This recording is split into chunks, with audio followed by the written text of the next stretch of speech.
If you had any doubt about our country's standing in the world globally, those doubts were probably removed this past weekend when the United States of America deposed the second leader during the second term of the Trump administration.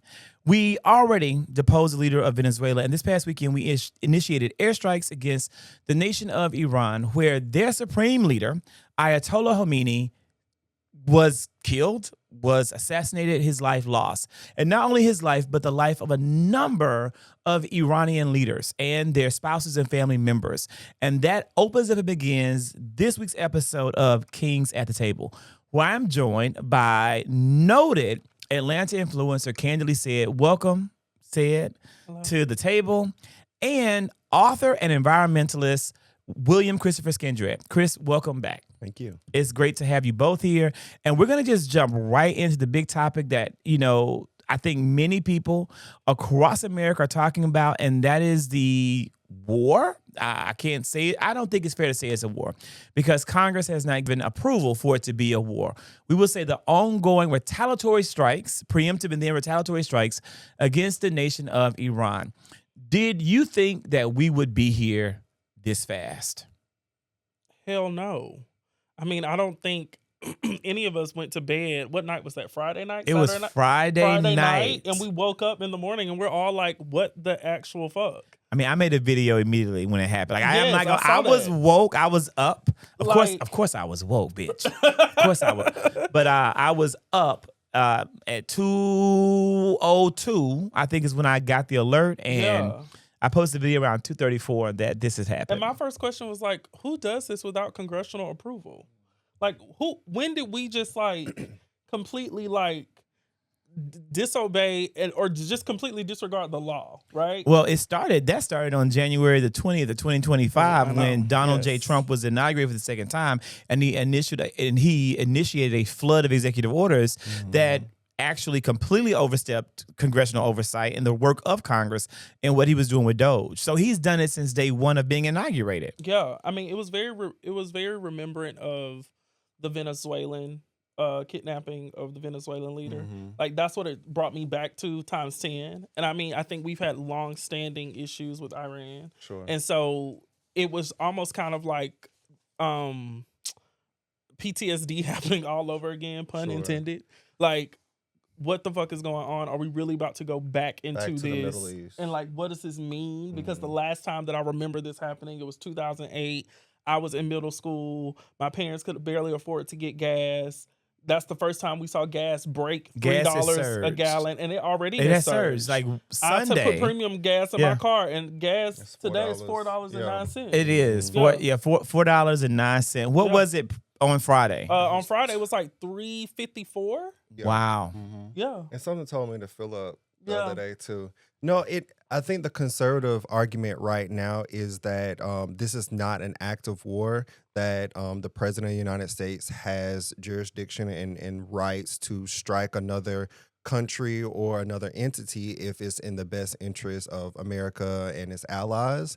However, this is unprecedented, and there hasn't been much discussion about the facts. Like, was Iran an imminent threat? Were they gearing up to fire at us or our allies or any of our assets in the Middle East? There's no evidence of that, right? And what is the end goal of this? What is Trump really trying to do? Now we're hearing whispers about Cuba. And the thing about this man, he is a criminal and not a great guy, but the truth starts to seep out. If you really listen to him, he will tell on himself. He started to talk about Cuba. All eyes are on Cuba, right? So who knows? He's like, there's whispers of a friendly takeover imminent. So my thing is, you cannot go shake all these bees' nests and expect us not to be affected some type of way. Yeah.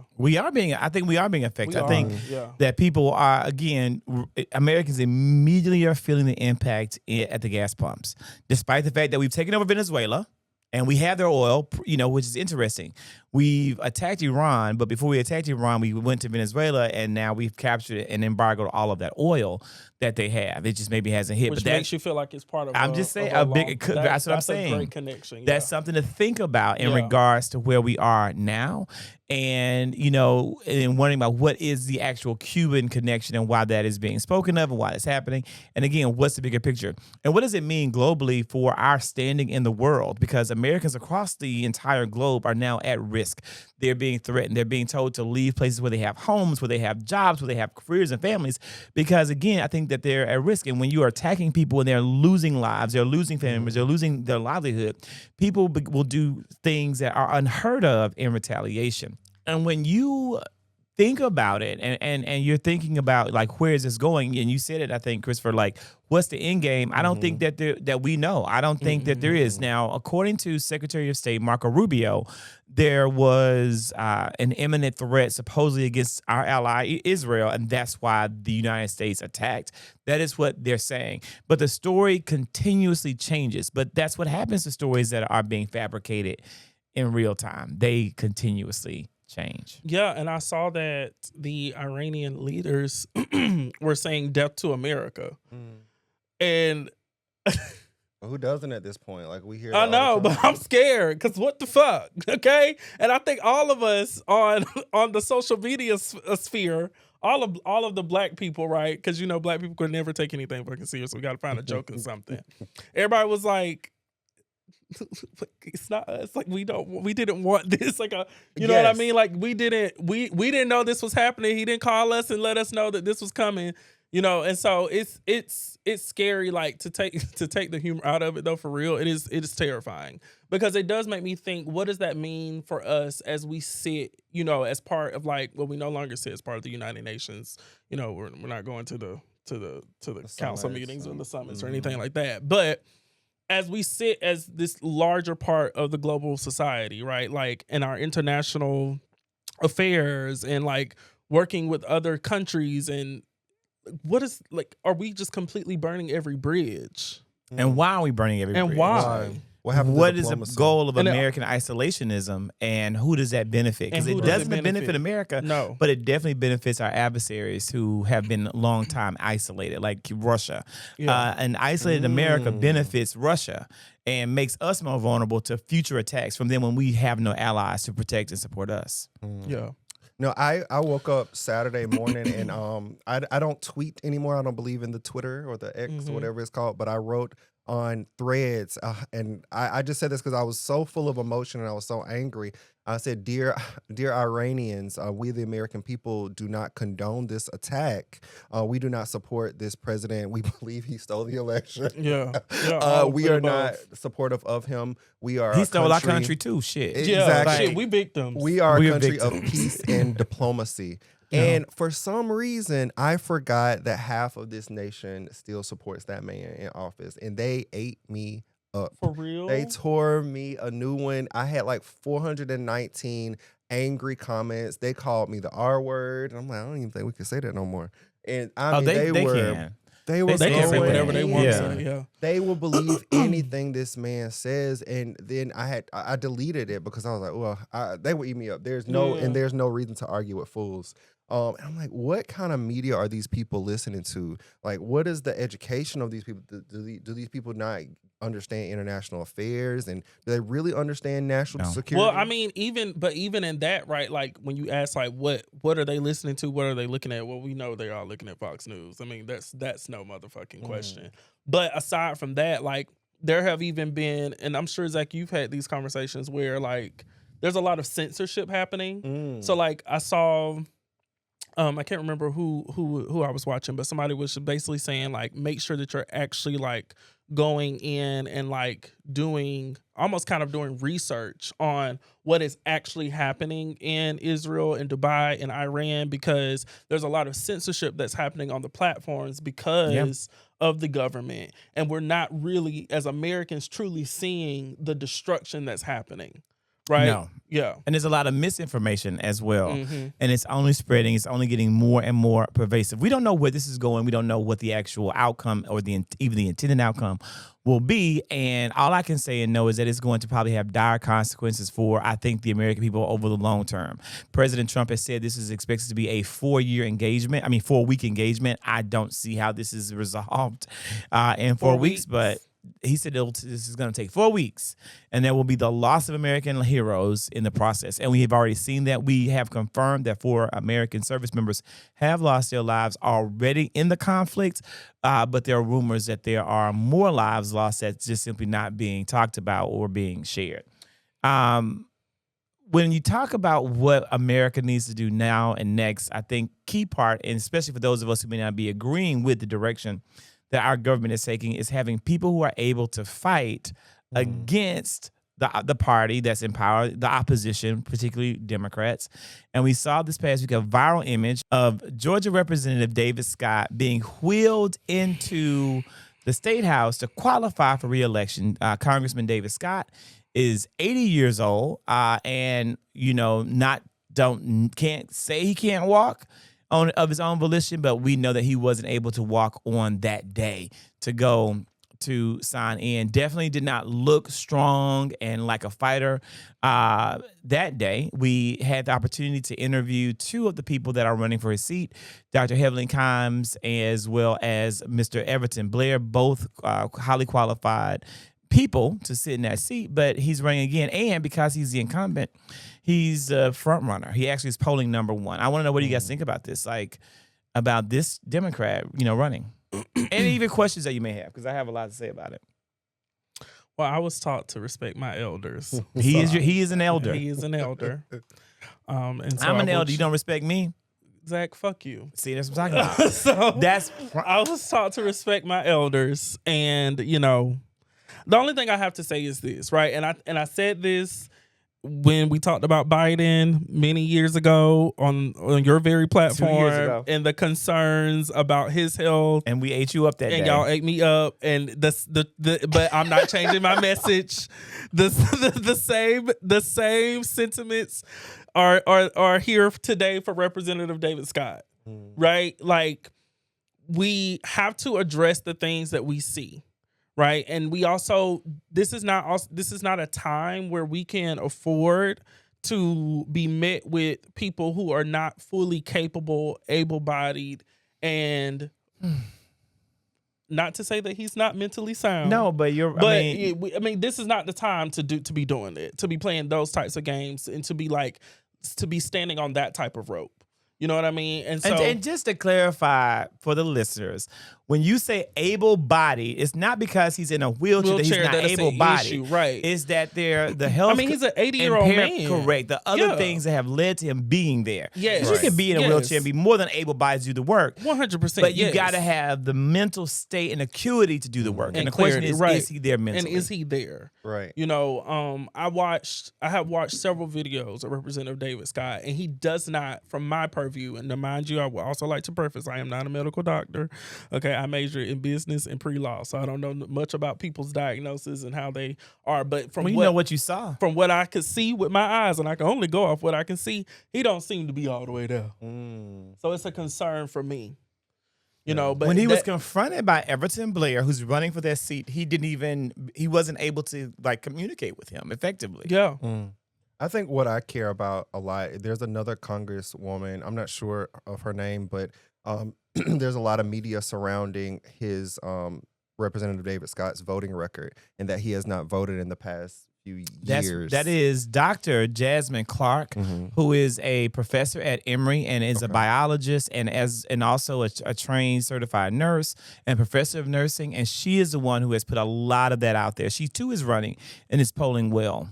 Yeah, and I think this is another instance of a potential leader, not following the laws that they're supposed to stand for. Like, we have a president that does that. We have a lot of members of Congress that do that. And here we are going to have a man that's mental capacity is in question, right? And now his right or duty as an American citizen is in question as well.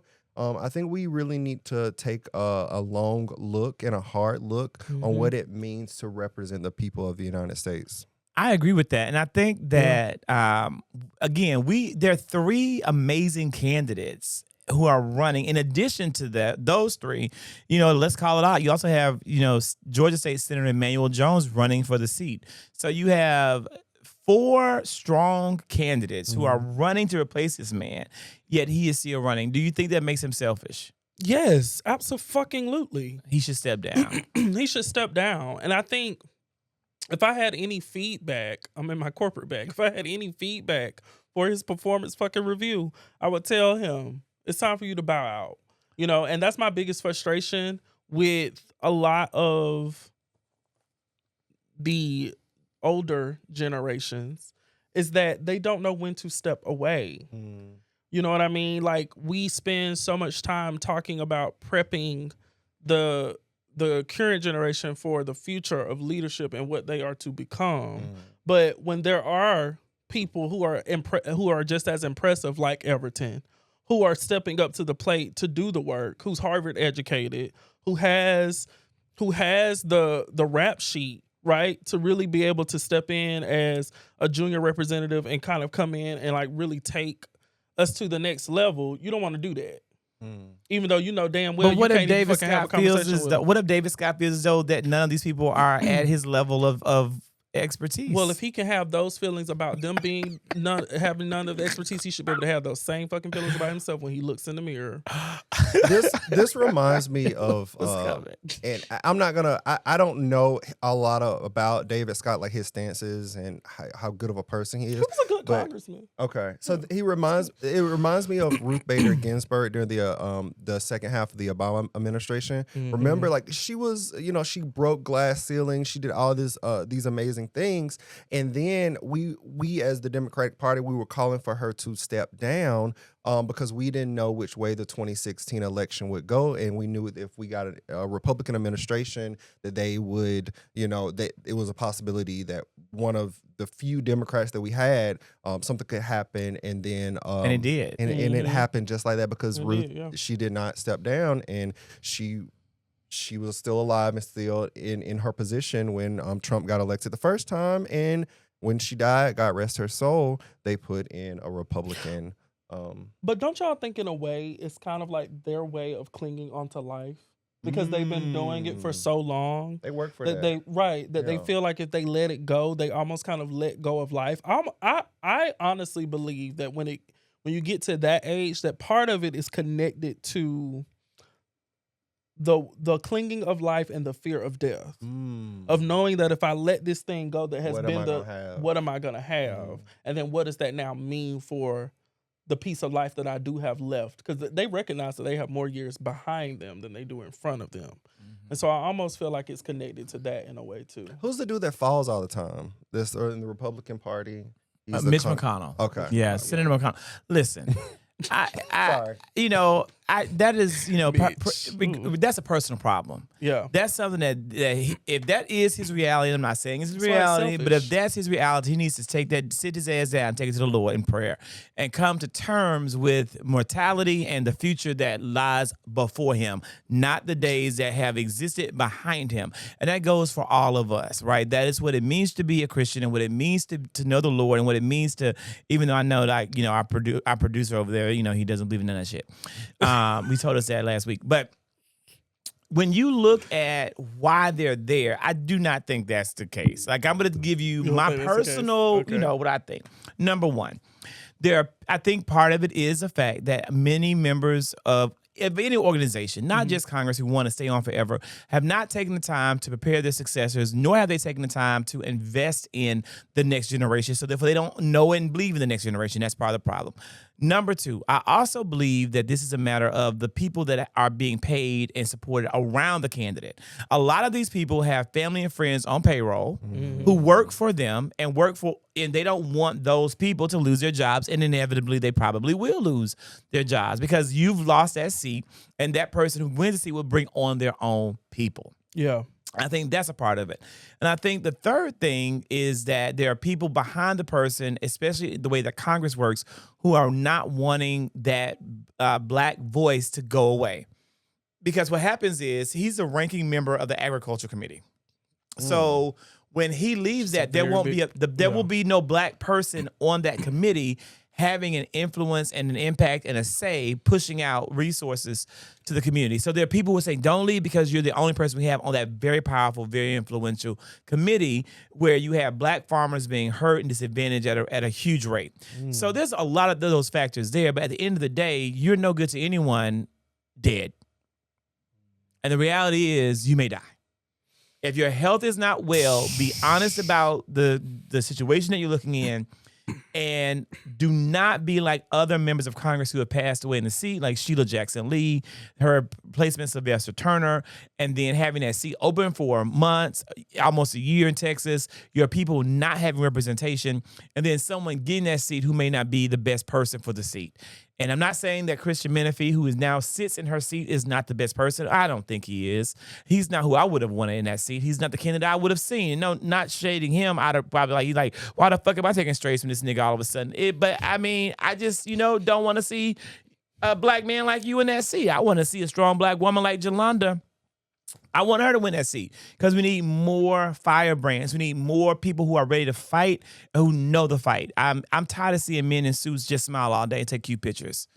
I'm tired of seeing pretty boxes, pretty packages wrapped nicely, and then you open up, it ain't too much in that box. I'm not saying, Christian, you ain't got shit in your box. You must know. I don't know what's in his box. I don't know shit about that man. I'm just saying that when I looked at all the candidates, I want to see more strong. I want to see a record of fight. Okay. And I didn't see a record of fight from him. I did see a record of fight from Jolanda, who ran for that seat. So, and the same thing goes for the Georgia 13th. I'm looking at those candidates, and I'm looking at the record of fight. I don't want to see stand-up motherfuckers. I want to see knock-down, drag-out motherfuckers, and I'll leave it at that. Who do you believe is knock-down, drag-out? I will not say that on this podcast today because I want to wait until the primary is over, and I'm going to give all my support to the winner. I love that. Of the primary, okay? I want to give all of the winner. But when you talk about fighting, we're also talking about the women's hockey team. They fought hard in Milan, they pushed through, and they won gold. Only to have their president mock them publicly and have their male counterparts laugh at them from the mocking and become, in many ways, a MAGA misogynist joke. I thought that was one of the worst things I've ever seen. Well, they declined the White House visit, so because of what he did, I know. because of this action, and I'm just like, I want justice for the women. Yeah, I mean, I don't know that it is an honor to be invited to the White House anymore. Don't nobody want to go there with that foolishness. I mean, these motherfuckers who was part of the Winter Olympics, they barely even wanted to represent America. Some of them, yeah. Some of them. It was a few who spoke up and said that. So with that being said, nobody wants to align themselves with that. But see, that's a good point said. The women's, when I think of women's hockey team, I am thinking about white women, okay? White women on the ice. And I mean, the majority of white women in America as a voting black voted for Trump. Just like when you go back to what we're talking about, people who are angry about Iran. Are people taking ownership of their prior choices? Fuck no. So did you read 107 Days by Kamala? Yeah. She was speaking about all the protests after the election, like everybody, like all these people do the biggest protest. Yeah. And her response, and I'm so glad she said this in the book, was, "Where were y'all on election day?" Yes. Yeah. She said that multiple times. That's how I feel about white woman anger right now. Yeah. Like, Well, I do think we had some white women who were in support of Kamala. There were more who were in support of Trump. But there were some. Yeah, there were some. But I mean, for the most part, for the level of anger and opinionated, opinions that we're getting that are now against Trump, they're definitely not matching up with the voters. with the polls. You know what I mean? So it's like, it's convenient now that you have an issue with it. I think it's hard for anybody on this side of the street, and that's the side of the street Trump ain't on, to feel any type of sympathy for those who are on that side of the street. Should we be feeling sympathy? That's something that I think about. Like, you know, I'm not nice, as Meg the Stallion would say. You know, I'm not nice. You know, No, you're bitch, I'm not nice. You're a kind person. But I'm though. kind. Yeah. And I'm generous. And I'm You are very, very very generous. kind and generous. So I have a kind heart, if not a nice disposition. Mhm. So should we embrace those people? Because I see them on TikTok. I see them on there like, It's after I don't 3 know. times voting for motherfucking Donald Trump. After all the things that you've seen and all the things that you've done, all of a sudden now you're ready to break. Like grab him by the pussy didn't do it. I know. You know, making fun of the autistic. boy didn't do making it. fun of people with disabilities. Yes. Being impeached twice. Being impeached twice. Didn't do it. None of that did it. But all of a sudden now you're willing to finally say, okay, I'm done.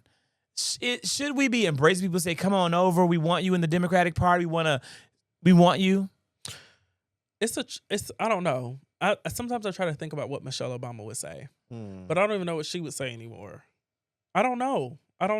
I sometimes, like, there are two narratives in my head. There's the narrative of like Michelle saying we are one America and we are all part of this and we all have a responsibility and a duty to make it a better place.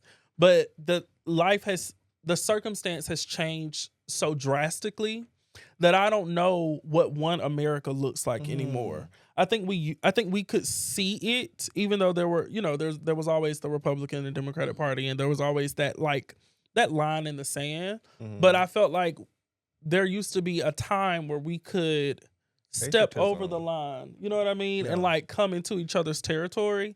And now it just feels like there's such a deep divide that I don't even know that there's a coming back from this. I don't know that I could ever sit in front of a MAGA supporter and respect them like I could sit in front of, I don't know, George Bush supporter, for example. Yeah. You know what I mean? Like, I would walk away and say, that motherfucker voted for Bush. Like, whatever. But it feels like something so much deeper to know that someone supports Trump. Yeah.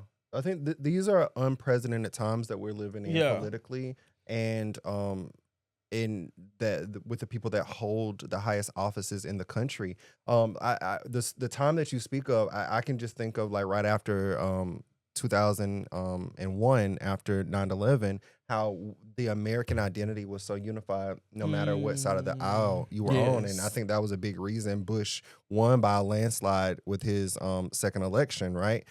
Because we had a different enemy, right? The enemy wasn't inside the house. The enemy was outside the house. The thing about this administration is from the very beginning, like 2015, when this man was first coming down that escalator. He said enemy from within. It was us. Yeah. We were We're the the enemy. enemy. And he started going everywhere. He went to South Georgia. He went to Louisiana and Alabama, preaching the gospel of the enemy is down the street. The enemy is brown. The enemy swam to your country. The enemy is taking your jobs, eating your damn dogs. Yes.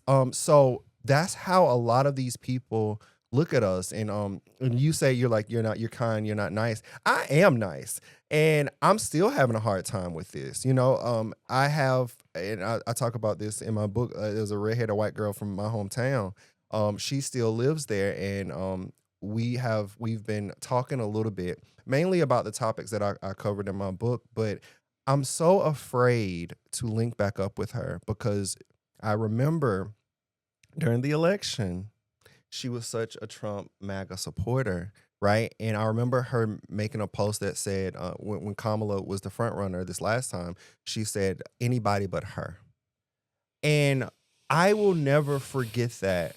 And I love this girl. Don't get me wrong. I love her. I hate her. I hate Wendy's redheaded ass. But can't stand that ass. My whole thing is, how can you love me? Knowing that this man and Hates everything he's done hate and me that his and people actions like are me. Constantly holding you back And disrespects women like Yeah. you're a woman, and he's disrespected women time after time. This man and a lot of people, I'm not saying she does this, but a lot of people from our hometown, they're so evangelical, they're so Christian, and they think this man is Christian, and he's the furthest thing. Well, they're from evangelical. They may not be Christian. If they don't Okay. understand the difference, Okay. There's a big then they may difference. not be Can you what they explain say. the difference? Because I don't know if I. Oh, I'll tell I don't you. know if I know. Here's an evangelical is a denomination, and it's a religious about movement tradition. of sorts, and it's just like you're evangelical, you're a Baptist, you're a Methodist, like Yeah. it's Almost like being Puritan. more of a denomination. Yeah. So you can be Catholic and you're a Christian, you're a Methodist and you're a Christian, you're a Baptist and you're a Christian, and you can be evangelical and a Christian, but it's about how you follow the teachings of Christ and what you believe in. Many people who claim to be evangelicals are actually non-denominational, and they're not living within the theology of any kind of religious beliefs and preachings. I'm a Methodist because I believe in the ideological teachings of the Methodist Church as given to us by John Wesley. People who are Lutherans believe in the ideological teachings of Martin Luther, the very first person to break away from the Catholic Church. That is an ideology, but when you are evangelical, non-denomination, you just letting your theology is Joel Osteen. Your theology is Eddie Long. Your theology is whoever is in the pulpit telling you what they think and how they're interpreting the word of God. And I don't trust any one man's understanding what God has given to right. this world. So no, I don't give them the credit. Will not say that you are just because you're evangelical, you're a Christian, because the shit they're preaching and what they're coming out of their mouths is not of the Lord and Savior Jesus Christ. It's not. I know Now, that's right. Wendy, Praise God. Wendy. Annie, You done got Wendy little in orphan trouble. Annie. What's her I name? Her know name? that I you can't say it. love Her name is your not Wendy. friends. We're gonna just call her Wendy. I forgot what I Annie named Wendy. her. Wendy Ann. Okay, we can Wendy name her Ann. Wendy Ann. Raggedy Ann's ass. Okay, I know that that's your friend. All that I get it, and it's okay that even if she would have said anybody but Kamala, I don't even mind that part about it. I really don't. Like, you don't have to be a Kamala fan, supporter, even have voted for Kamala to be my friend. But it's about the beliefs that you have that underlie that decision. And that's what I would want to get to is, why do you support Trump? And I will understand that. And then how do you counter the actions that he's taking against people like me? And that would determine where the friends will be. I can't do it. These motherfuckers on TikTok and whatever, you ain't my friend. You're not gonna be my friend. I don't want friends like you in my life. Either. And I hate it. And even I'll take it even further. The leftists, the far leftists who are out here, boycotting Kamala's book, and all the people who are still boycotting, I'm not your friend either. They're content creators. I went to an event from a major nonprofit institution, and there were about 5 content creators who I know fought against Kamala. They're very progressive and they're far leftists, and these motherfuckers, probably don't take baths, and they have, all that. Now I'm just telling you, it was all types of people. It was Granola. That's what I'm saying. It was all of them. That's what they were all there, up and down, Musty. smelling like grass, and the outside. Oh my God. Dressed to the nines with nails and purses. I'm just telling you, there was non-binaries, he, she, theys, and everybody. I didn't speak to not one motherfucker. I walked in that room. I looked at everybody the way I look at them, like, I hate you, I hate you, I hate you, I hate you. I'm not going to be friends with them either. So it doesn't matter what side of the divide. You can be far left or far right. If you have not fought for American democracy and you circumvented the process, you can go to hell. There's no room for you. I literally posted on Threads today, I'm tired of begging leftists to save America. They can kiss I'm not kissing not one motherfucking body else's ass saying, please vote in your best interest. If you don't want to vote for Jasmine Crockett, you don't want to vote for Kamala Harris, you don't want to vote for fuck you. Take your dumb ass out there and you build up your own motherfucking party. It's called the DSA, Democratic Socialists of America. Get your motherfucking candidates on the ballot. Leave the Democratic Party. Leave us the fuck alone. We'll make it without you. You can go. I want them all gone. I'm tired. I'm tired of them hijacking and holding the vote. And so they don't have to come to the party, just like the damn women's hockey team didn't come.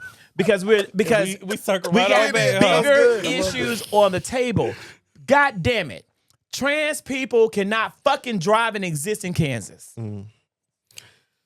Trans people cannot. That passed over fucking night within 48 hours. I know. Trans people had no idea they were under assault. They woke up and all of a sudden they are no longer eligible to drive in the state of Kansas. Yeah, their updated IDs were revoked. And that's what we're fighting against. And you want to tell me that you're not able to vote for a candidate because of this donation from this PAC? You're not able to vote for the Democratic candidate? The only people willing to fight for these groups, and you have trans people, you have non-binary people, you have homosexuals saying they're not voting. When you have this shit happening overnight. So how can you're out, if I'm a trans person in Kansas, how the fuck can I go to work now? What am I gonna do? What you gonna do? How can I go to the grocery store? How? This is Kansas. It's not like there's massive opportunities. Exactly. You don't even have fucking Ubers in Kansas, bitch. All you have is goddamn Dorothy swirling up in the goddamn sky looking for Elphaba. Toto. What? Click your heels. Dead ass Toto. Dead ass Toto. You ain't got shit. Motherfucker ain't gonna be able to get no goddamn dog. Ain't no fucking milk bones for you now. Can't follow a yellow brick road, bitch, if you've tried. You sure can't drive down it if you're trans. So that's what we're living with. Well, it shows us that policy has like real immediate effects. Yeah. And like, so does hate. And so does hate. And all of the things that are against people like you, me. Where my camera? You, me, you, and every fucking one of us, bitch. Okay? If you black, you gay, you trans, you a woman. If You're Jewish, you're Muslim, you're any- Chinese. If you ain't white and straight and a man, bitch, you gotta go. And don't get too frisky if you white, straight, and a man. And think that you bigger than the program, because you're not. He'll get rid of your ass too. So it just, I mean, I don't even know what the fuck to say. I'm just fucking tired. God damn it. And I'm trying to not age. Fuck. Shit. You're doing a I great mean, job. thank you. Yeah. So sweet. Yeah. But no, like this shit is crazy. This shit is stupid. This shit is dumb as And fuck. so when you what saw you want that- us to do? I don't know what the fuck you want me to say. I ain't got shit to say. This shit's stupid. I don't know. So what does that mean? So that means we're just resigned to it. We just allow this to happen to the people because it's gonna spread. But the biggest that's question the that thing that everybody people don't has understand. is what do we do? What do we do? Not what you I mean, did. we vote. Not what you did is let this shit happen first. That's what I'm saying. We cover these things and we're talking about the dire situation that we're in. One, so you know.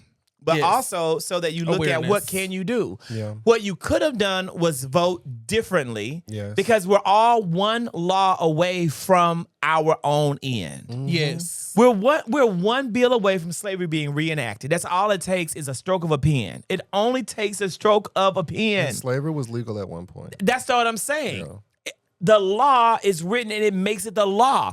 And so that's why it is so essential that people vote.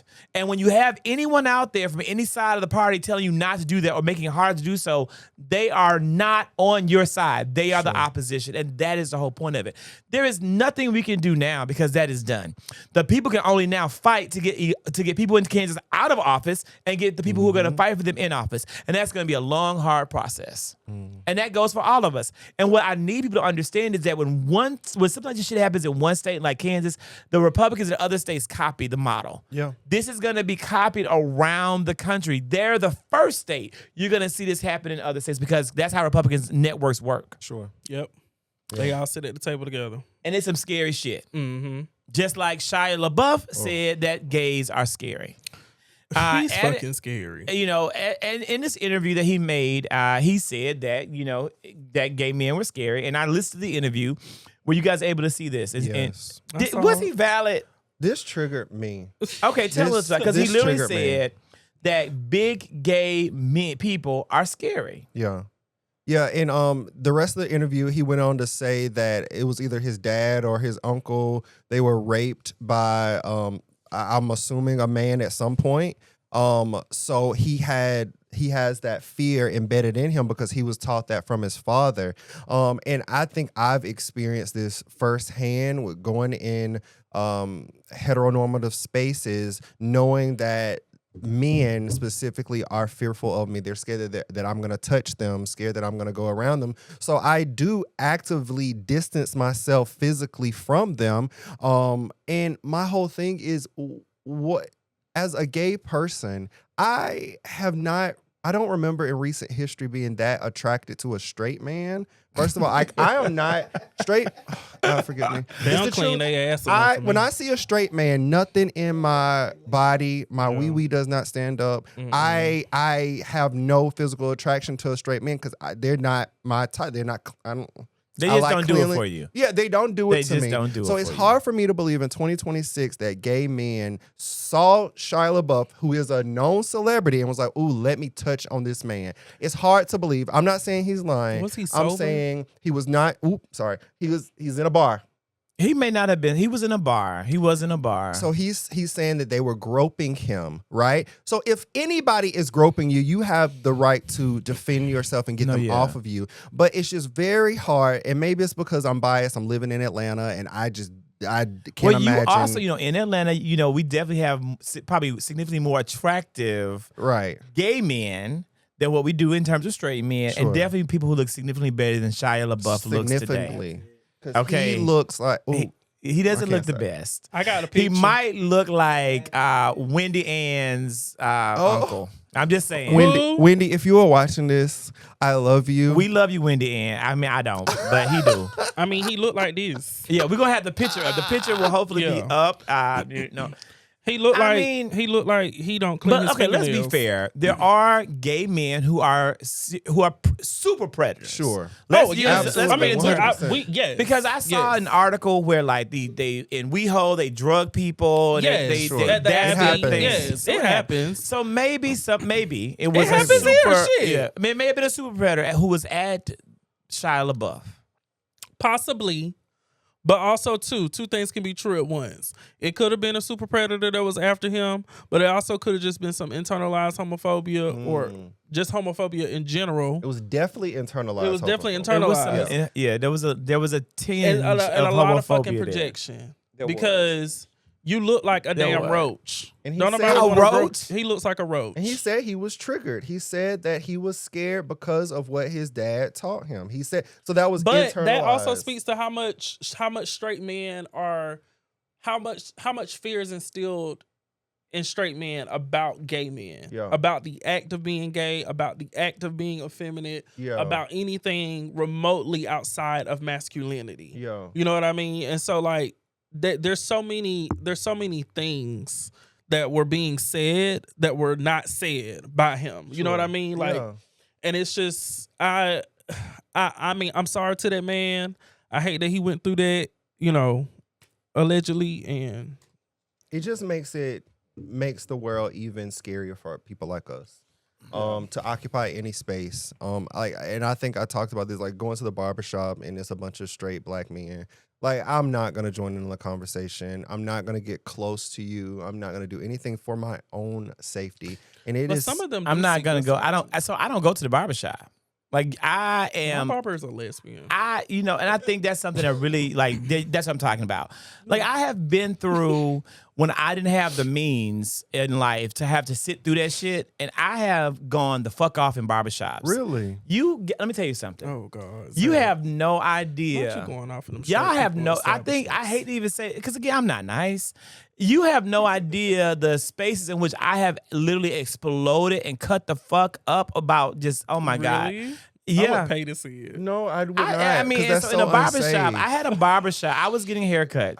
And there was a barber across from my barber. Because luckily, never have I had a barber actually they got enough sense to know, like, bitch, I want my money. Sure. But it was a barber, and literally when I was going to a barbershop in South DeKalb Mall, and it was a black Trumper who, was across, and he would always say stupid shit.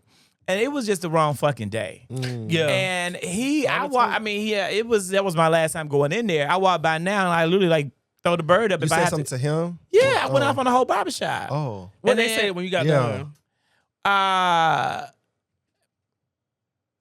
They called you. Did they come back? Yeah, it was a back and forth, a real exchange. It was a full blown argument in the barbershop while I'm in the chair arguing back and forth about how dumb But these things happen. So that's at that point when I had to go out and find my own mobile barber. Yes, that's important. Who comes to my house. Home. Yeah. And I pay the price because my peace, my mental, I don't have time for those kind of fights. Yeah. Why am I fighting that when I'm having so many other battles to fight? So I feel bad, but I think that's something that we do need to address as gay men in this world is barbershop culture and the stupid shit they say. And we got to call it out so that younger gays don't have to deal with that shit. Like, we need to we need to address it for the future. Yes. And the same way we got to address this motherfucking Kelly, Michael Kelly.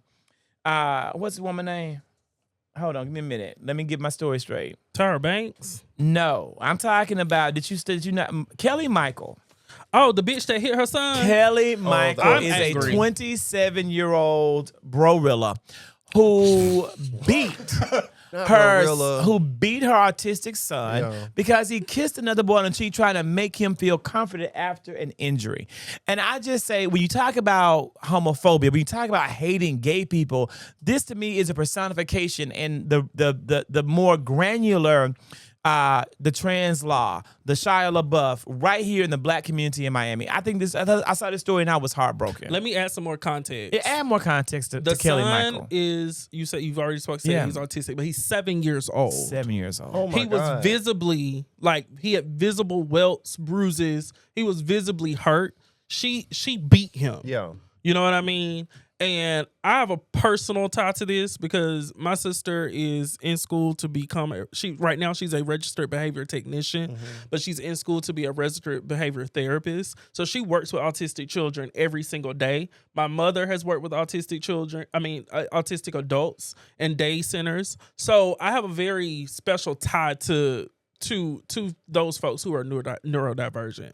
And I take a great deal of issue with people abusing them, especially the children, because they just don't know what they don't know until they know it. And it requires a certain level of patience and a certain level of tender love and care to deal with a neurodivergent child. And I don't want to take that away from any parent that has a neurodivergent child or child with autism. However, if you cannot be that force of care and tender love and attention for that child, figure out a motherfucking way to get them somewhere safe. Sure. Yeah, because child what she did was inexcusable. I agree. She's the dumbest, lowest, gutter snipe, roaches, most. That bitch looked like the motherfucking bottom of my shoe. I think that there's a level of, there's a level of self-hate and homophobia there. Yeah, I looked at her. But that's the thing, and though, I could clearly little see. boys. I could clearly see somebody that want to be right up in some cat. What? She looks like she wants some kitty cat. You always take it so far. Did you not see her? I saw her. She looked like she said, "Come on over here and give me that cat." She looked like the bottom of my shoe. She do look like Brorilla. This I feel like I hear stories like this all the time, and I've experienced a little bit of this myself. A lot of parents, especially in undereducated communities, especially in disadvantaged communities, especially undereducated communities, they react this way because they think they can beat it out of you, right? So they see one thing that triggers them, that triggers their ignorance, and they react in a very abusive way.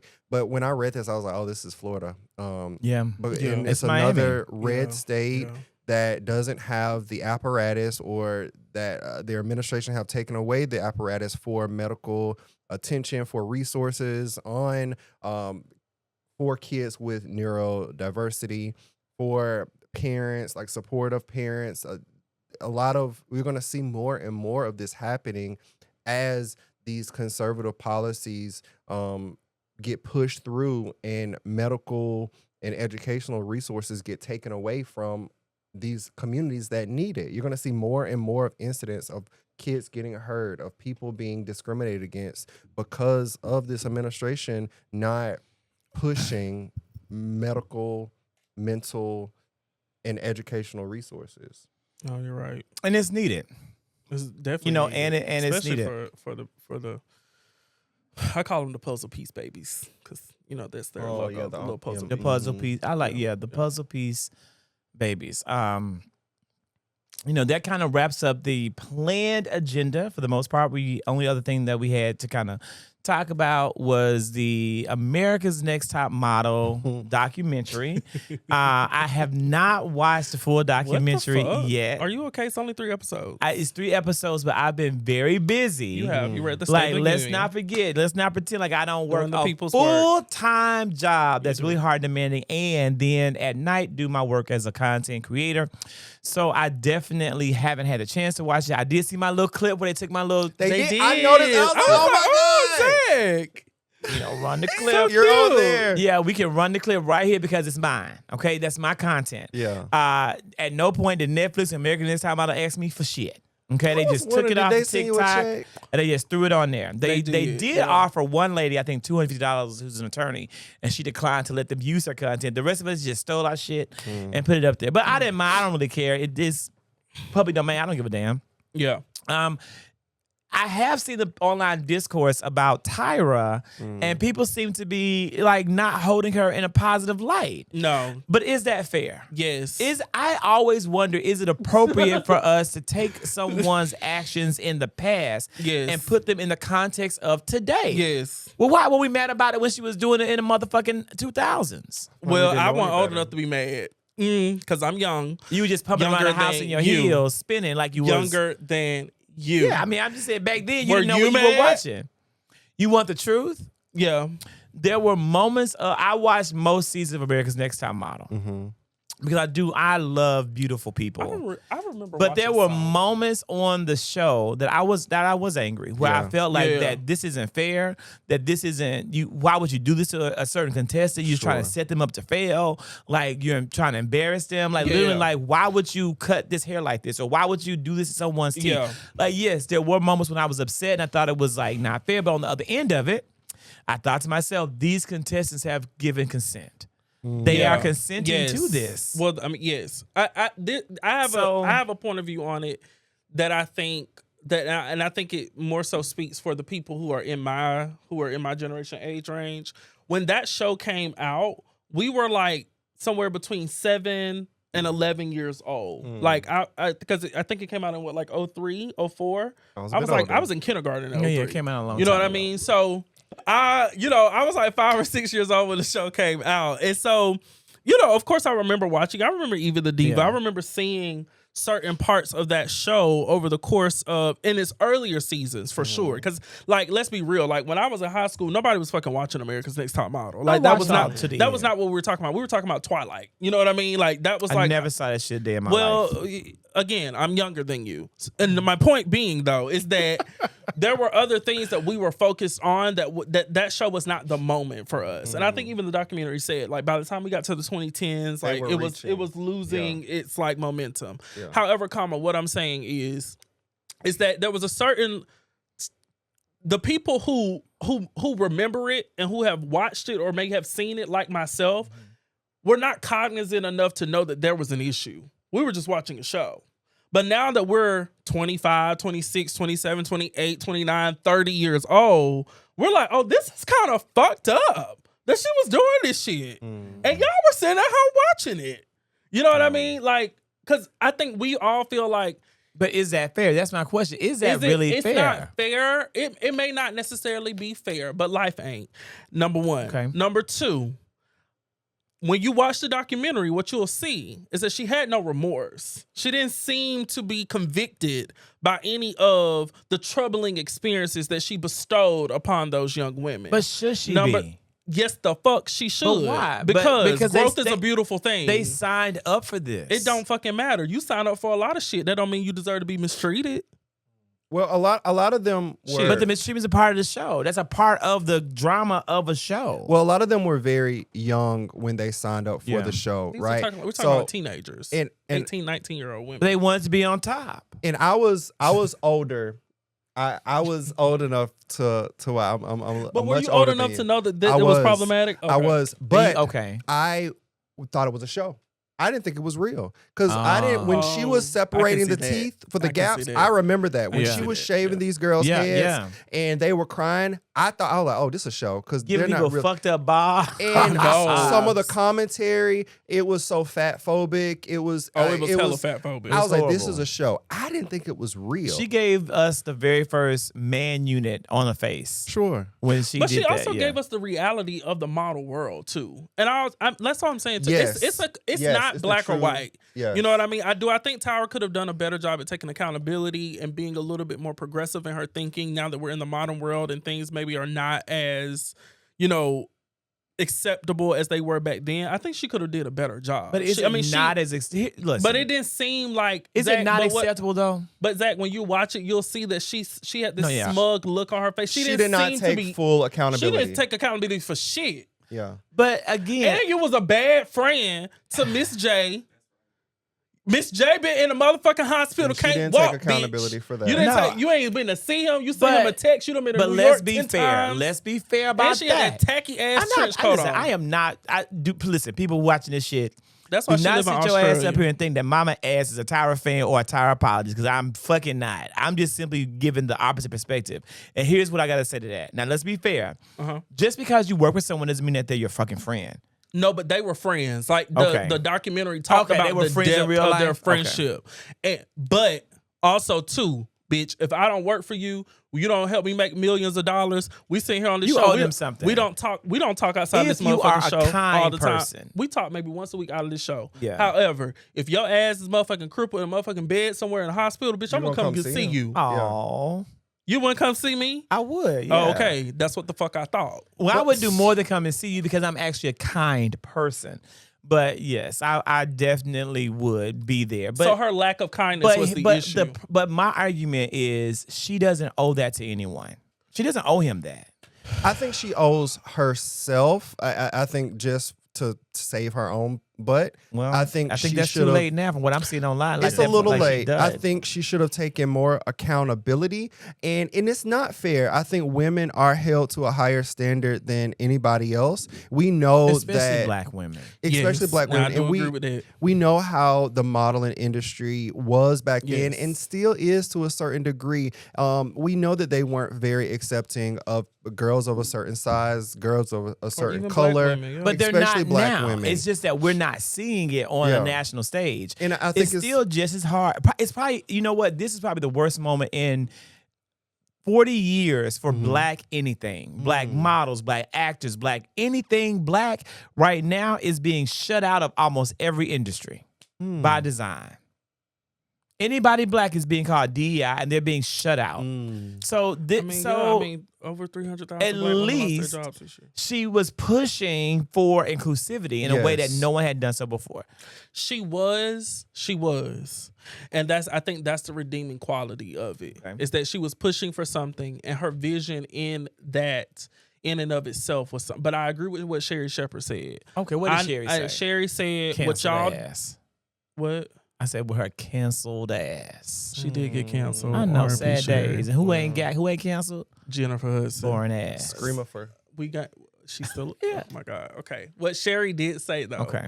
Was that oftentimes, even though as black women they are the face of these shows, they do not have the running power of these shows. They are not. They don't get the final yes and no, and they have to fight for and advocate for a lot behind the scenes. Now, Tyra did say, and it was spoken about in the documentary, that at the time that they were calling for a shift in the show, that she did get into damn near an almost physical altercation with the CEO of the show. I mean, of the network. I believe it was CBS. Please, UPN. Sorry. So she did, and I think that it was a moral dilemma for her, and I think she went on the side of money. I think so too, right? But I think, you know, as a black anything, sometimes that always has to be a factor. Am I going to do the thing that the majority of people will say is right? Yeah. Or am I going to do the thing that's going to be financially right for me? And if I don't do what's financially right for me, that's the end of me and my career and trajectory. Yes. And I'm not saying one or the other is right. I'm just saying that's what Well, it very much could have been, I because think that's a what big we part do of know is that when you are in these spaces and you make it to that level, especially as a black person, if the show didn't perform, the show was going to be The gone. show was gonna And be every gone. door would have been But closed then- for everybody. exactly. her face was on it. And what did Yeah. what doors would be closed for her? Lots of And doors. And once the exactly. show ended, the doors And did the doors close. did close. Yeah. And nobody The talking about doors Tyra and her did- knock-kneed, pitch-and-toed ass. Whoa. I Zach would have close to show said up. her ice cream. I'm a big supporter of Tyra. I love Tyra up think- until last week. I think she was a glass ceiling breaker as well. Her and Naomi, who knows all the stuff they went through. And when I Or watched what that happened show, on FC Island with her. what? Oh, With Naomi. I mean, that she's in the files. but when I watched that show, I didn't think, Tyra is doing this. I'm like, production. They only care Yes. about they only care about views. They only care about clicks. It's a money game for them. So I Well, see she said all she of was that. in the production room. No, Well, yeah. even anybody can be an executive producer. They can have their name on there, but the people with the true power are the big wigs that held the purse, Yeah. and we know who that made in it happen. anything. That's true. And And I think the show was great for what it is. Like I was old enough to sign up. I actually so when they start doing the men, I signed up for it because I think I was in college at that point. I did not get in, but so I was a big supporter because I loved it. It changed a lot of lives. Like Eva Marcel and Takara. It changed people's lives, and I think Tyra's intention was beautiful and it was great at the root. I just think the impact was not intended. And unfortunately, sometimes we have to pay for our past mistakes. Now, I do want to say before we wrap, because we're wrapping. We are wrapping. All sides. Eva and Takara have come out and spoke about the fact that they did not have those experiences, that they had nothing but good experiences, and that they revere Tyra as someone who has changed her life. And what I would love to see Takara have a talk show. When you talk about a talk show, like I would put Takara on my dream recast of The Real. She would definitely have a seat.